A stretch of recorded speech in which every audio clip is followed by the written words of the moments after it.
Excellencies, dear ambassadors, Mr. Andrei Kashanov, Chargé d'Affaires of the Embassy of Ukraine, distinguished representatives of religious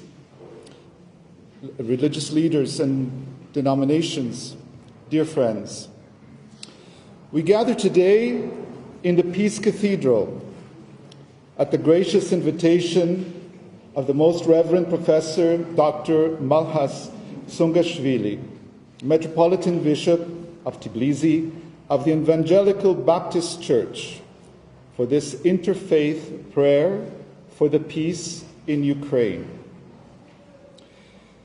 We have heard sacred scriptures, texts from Jewish, Christian, Muslim, Yazidi religious traditions. At a time when Jews will be celebrating Passover, Christians are in Lent. Muslims have just started their holy month of Ramadan, and Yazidi have just celebrated their New Year. The war in the Ukraine is in its 43rd day. We gather because each of our faiths tells us that the war in Ukraine is wrong, that war is wrong, and that our world is in need of peace. With the images that we found at the entrance of the cathedral,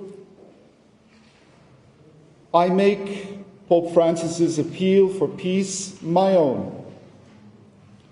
Rivers of blood and tears flow in Ukraine. It is a war unfolding before our very eyes, sowing death, destruction, and misery. It is madness. It is unleashed human cruelty.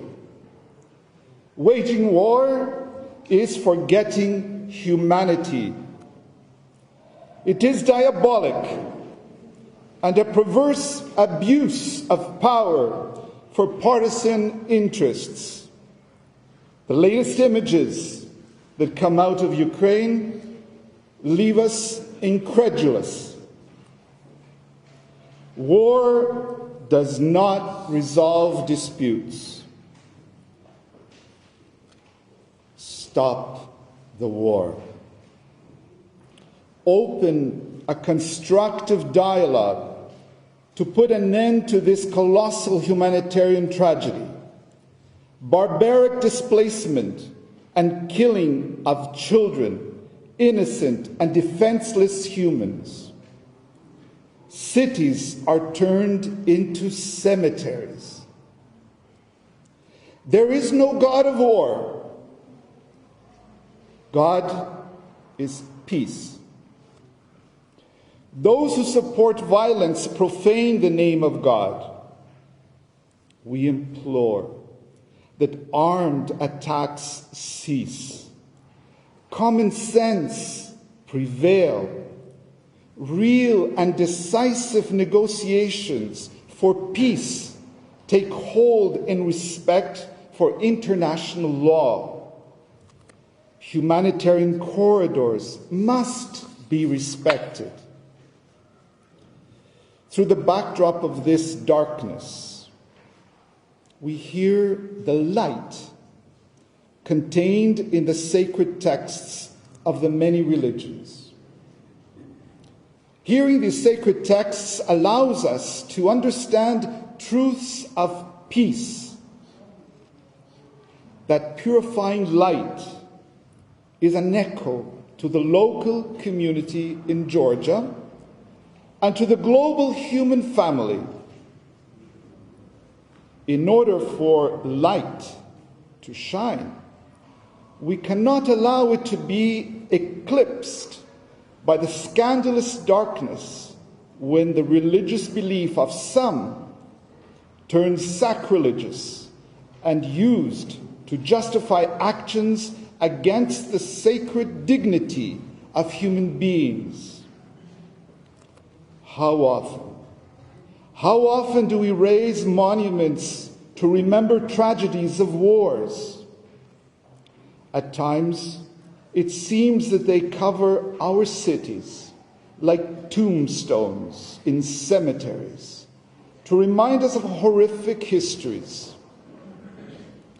Yet how often would it have been appropriate and just that religious leaders and believers raise their voices in favor of dialogue and peace?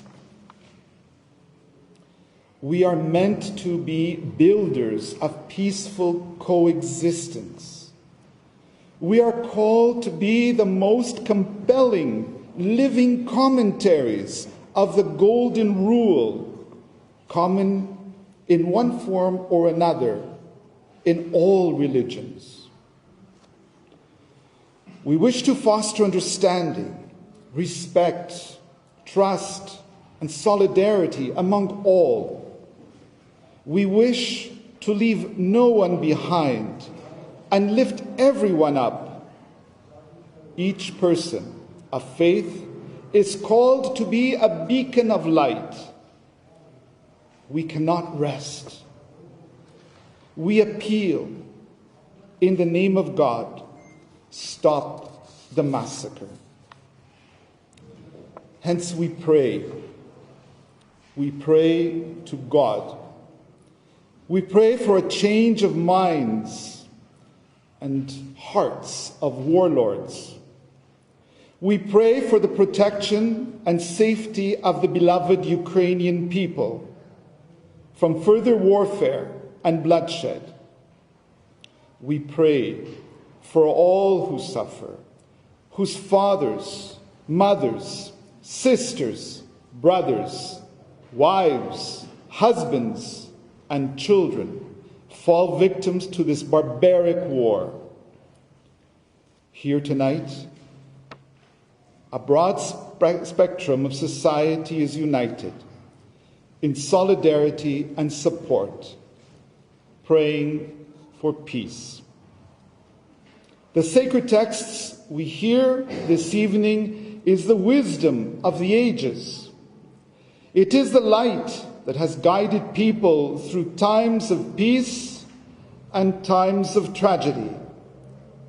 Our faith teaches us that something better will come out of our present pain, that the triumph of good is stronger and it will prevail. In the words of Shota Rustaveli, Boratzets lia ketilman, arsebe missi gredzelia. Evil is vanquished by good, for the essence of good is enduring.